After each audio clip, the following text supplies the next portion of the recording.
Hello guys! Ngayon, laan nyo ko nung araw. Friday ngayon. Hindi ko alam kung bakit usong-uso talaga lutuin ang munggo tuwing Friday. Ngayon po, magluluto po ako ng munggo. Yan. So, nalaga ko na siya. Hindi ko na kayo pinatagalan. Kaya kanina ko pa yan nilaga. Ngayon, igigisa ko na lang po siya. So, bago po yan, ang aking ipiprito muna is itong tokwa. Yan, guys. Tokwa.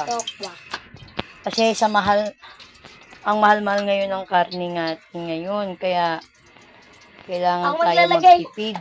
Kasi, kailangan nating magtipid. Pero, sa sobrang tipid naman, masarap naman to.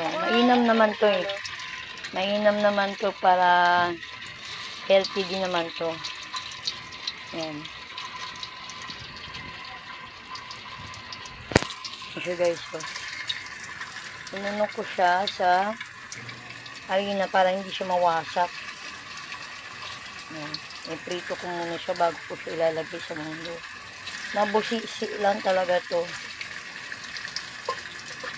Maano lang talaga siya na matrabaho. Ayan.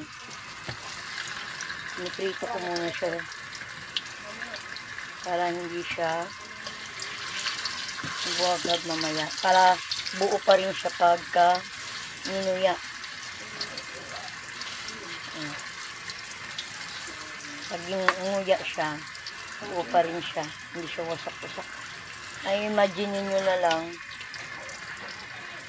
na karne. So, ito nga, nilubog ko na siya. Yan, ang kalabasan ng ating munggo. Diba? Di masarap siya.